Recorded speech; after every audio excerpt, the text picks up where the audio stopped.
Hey folks, Kozzi here with the last of our video series with this particular Stonescar Aggro deck. Just a quick look over in case it's been a bit of a while. This was the way that the deck ended out. We're relying on some runic revolvers at the top, some aggression and some combat tricks, and we've splashed into blue for a permafrost. And it's really just good stuff. It's not quite a low enough curve for me to call it hyper-aggressive. It's not really built around the stash mechanic because we never saw one. And the war cry is incidentally there, but it's by no means a theme. It's just aggressive Stonescar. And it's been doing its job. You know, whenever we've been able to get on the front foot, it's been pretty hard for our opponents to come back. Whenever we've fallen on the back foot, we've had some interesting arm wrestles, but yeah, I don't feel favoured. I'll say that much for free. And so I feel as though this has been quite a good representative video of what Stonescar Aggro decks do and what they look like. This hand we have power and spells, but the spells aren't useful because both of these are contingent on us having a creature, so it's a reluctant throwback. If that permafrost was a creature, it would have been a different equation. And oh boy, am I looking forward to playing with this particular hand. We have the Daredevil, who on the third turn will get into 3 power and attacking in. On the next turn will get to 7 power. If they don't have removal, they are beyond dead. So let's wait and see. Hopefully the fireworks will happen. This could be a turn 5, turn 6 kill.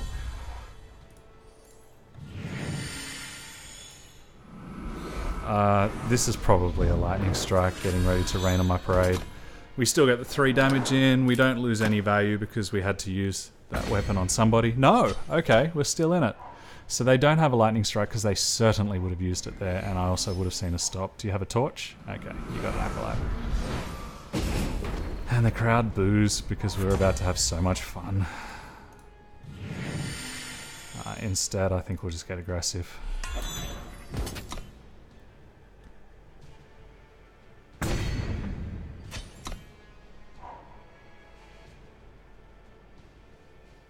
I've basically put him on a do you have it twice. Do you have the ability to deal with my first major threat? Do you have the ability to deal with this major threat? And if not, you're dead. And so I feel as though that's fair enough considering most decks have 2 or 3 pieces of removal and then maybe 1 or 2 value creatures like this. The odds of him having 2 before I manage to hit him 3 or 4 times is relatively low. And in reality, I only actually have to hit him twice.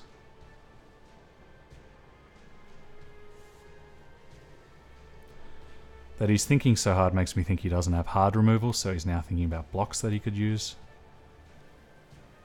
At least that's what I hope. I think we'll just keep going in on our plan of the world's biggest grunted acolyte.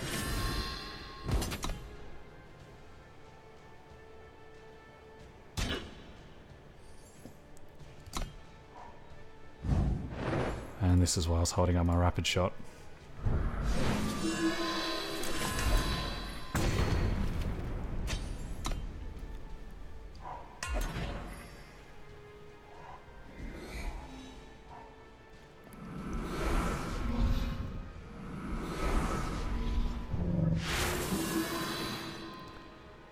And so, if he blocks, I do 5 damage and he gains 2. I think this happens simultaneously. Okay, he concedes. That makes it easier. Yeah, so that was looking pretty close to being a turn 5 kill in Limited, which is disgusting. But that's what you can do, and it's one of the reasons why I really feel as though Control is in a tight spot in this format, at least until we see some more cards to slow down the format and give a little bit more love to those who like to draw cards rather than to smash in their opponent's faces. Yeah, so many of the combat tricks are so effective at being so aggressive that I think the threats well and truly outweigh the answers. I don't like this hand because in effect these are dead cards until I draw a creature. Ordinarily if I have 3 power and 4 spells or vice versa, 4 and 3, I'll keep, but because this effectively feels like 1.5 spells, I think we need to throw it back, especially because we are on the draw, and as I was saying, if you can't respond to opponents' aggressions, then you can be dead before you know it. The third sigil there is nice. It means that I've actually got a couple of turns of plays, but I do need to draw extra colours soon.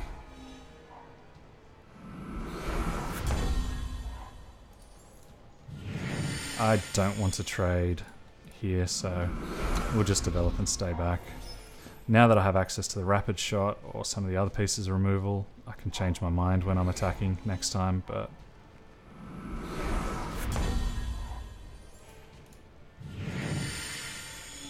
So I have a choice. I can turn this into a 4-2. That allows me to attack in, but still not a great trade.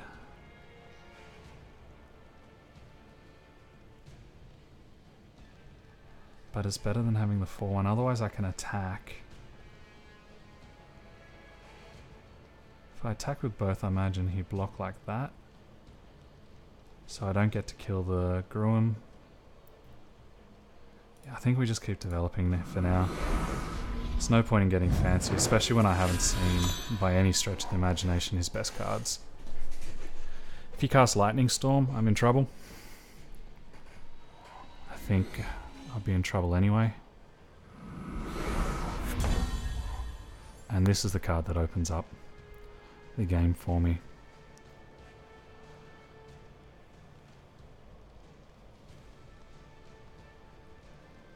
So, if I put it on the Ronin, if he treble blocks, I can do those two and still survive.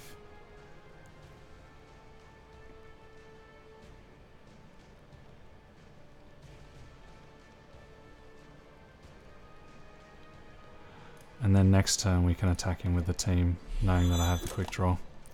So this way I get in an early Warcry.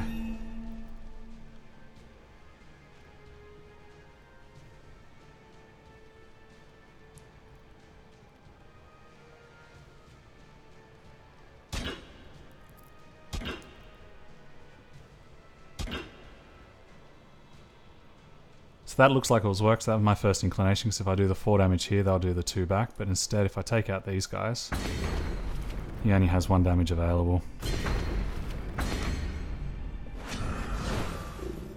So I can very much understand making that mistake, because that was my first assumption before thinking it through too.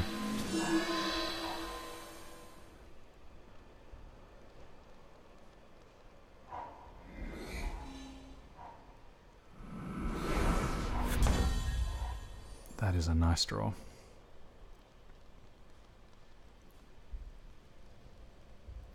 If I go all in, it becomes a 7-4.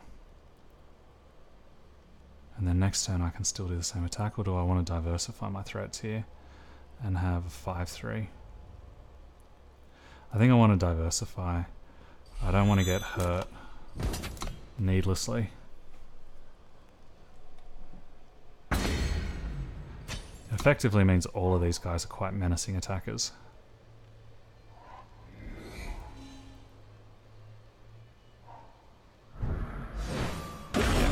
And so that reassures me that I made the right decision, because if I would have just done it here, he would have gotten amazing value off me.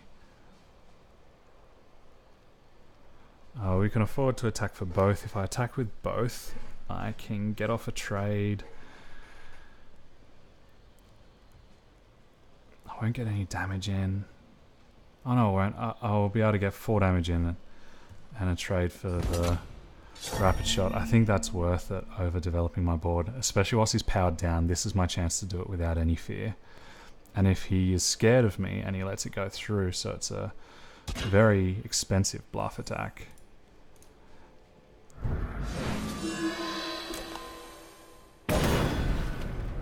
Then I could cast the sharpshooter anyway. What I most want to see right now is my Feln card, so I can both use my sharpshooter. I think I can still attack with the 4-2. It kills the 3-3. It's a 1-4, and unless they've drawn Lightning Strike, I'm fine. And I want to save this Acolyte to use on my sharpshooter so I can have more quick draw creatures attacking and causing problems.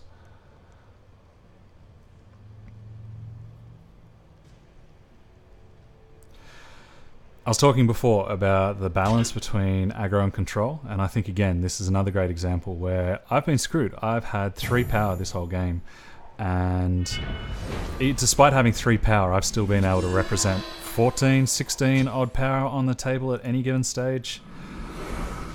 And that's because my curve is low and designed to deal with it, and designed to take advantage of it. And so once I do start to get power, this hand is only going to get stronger and stronger and stronger. Whereas playing in control, I would have been comfortably dead by now.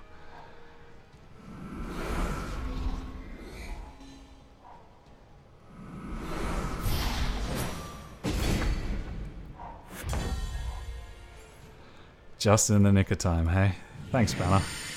This is going to be gross for him because the permafrosted creature is going to be doing a damage to him each turn just for sitting around. My 2 quick draw attackers just don't care about his blockers at all.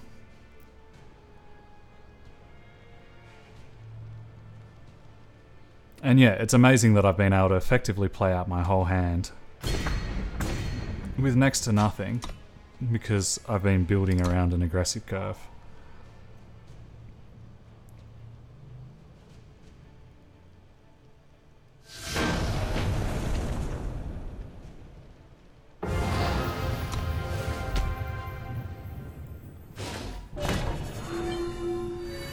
Alrighty, welcome to the decider. This will be back-to-back 7-0s on video if we manage to get there. And I've got to admit, I feel a lot more confident with this Stonescar deck than I did with the last one. The last one I was very surprised by, whereas this feels as though it's got a cohesive game plan. And so rather than just relying on drawing a couple of bombs when I needed them. Yeah, I think I do keep this. It's a little clunky, but if we get behind, these guys will stabilize quite effectively. And I have a removal. Yeah. The odds are very much stacked against us not having drawn that last sigil by the time we get around to turn 4 because I got a 1/3 chance. There you go. So now all we want to do is draw anything other than sigils and I'll be happy.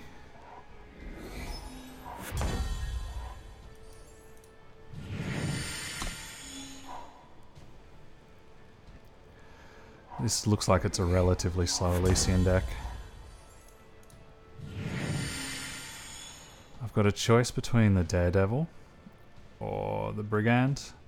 On his turn 4, he's likely to play a 3/3 Avasor. He's likely to play a 3/4 Time Guy.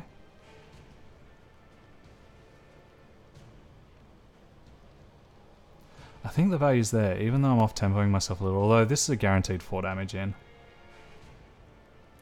Yeah, 1 in the hand. We can work towards it next turn if need be. Like we could go this 4, then 5. I don't know, something like that.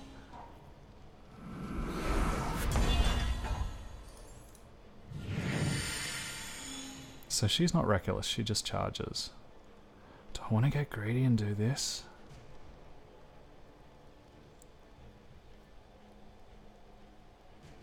I don't think so. Actually, hang on a sec. Yeah, I do, because that'll be 10 damage. That's huge.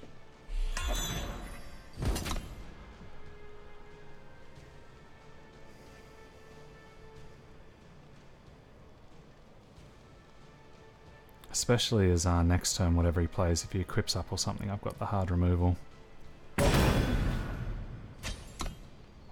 Are you going to take us to victory, Sansari? In these colours, the only removal he really has is damage-based. Or frost-based.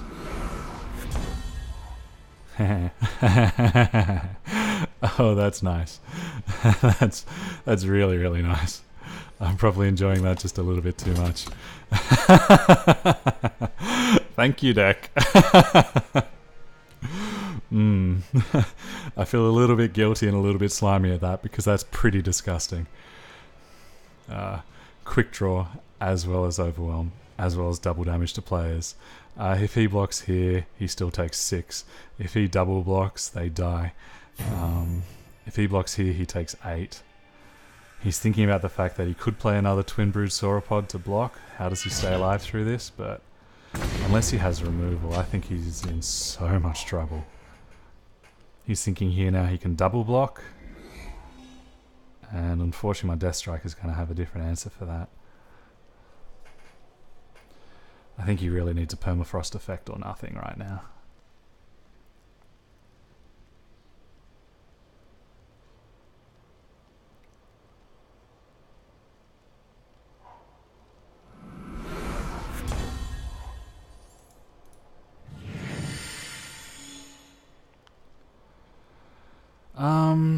I think the only one-cost spell that he can have is that one that returns a friendly unit to your hand and it gets +1/+1.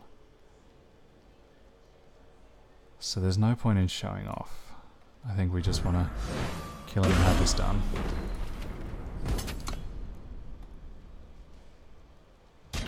And yeah, another psychotic victory. They're good. They're not bad. If they live, they're amazing. And there you go, just to finish it off, a nice little end screen for me right there.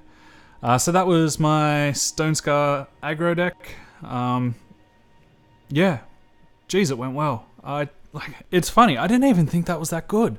Like, I thought it was good. I was expecting 4 or 5 wins off it, but some of those games just felt ludicrously easy. And it was just because if you don't happen to have a piece of removal and your aggro deck gets its aggro on, like, part of it was also that Mace is phenomenal. Absolutely brilliant. The amount of extra damage you can get in with that is disgusting. And being it only uncommon, you do see it often enough. I really should have updated these wins. There you go. I don't actually have one for 7 because I assume I normally finish the video then. Speaking of which, time to finish the video. I've been Kozzi drafting for Pick 1 Pack 1. Thank you as always for watching. I just want to take an opportunity to do that standard YouTube stuff that they recommend you should do. So if you enjoy this, please feel free to like, subscribe, comment, share, whatever. You can also feel free to ignore it, and I'm perfectly okay with that. But apparently if I say this, it has a better chance of happening. So consider it said. Thanks for watching, guys. I'll see you next time. Yeah, have a good one.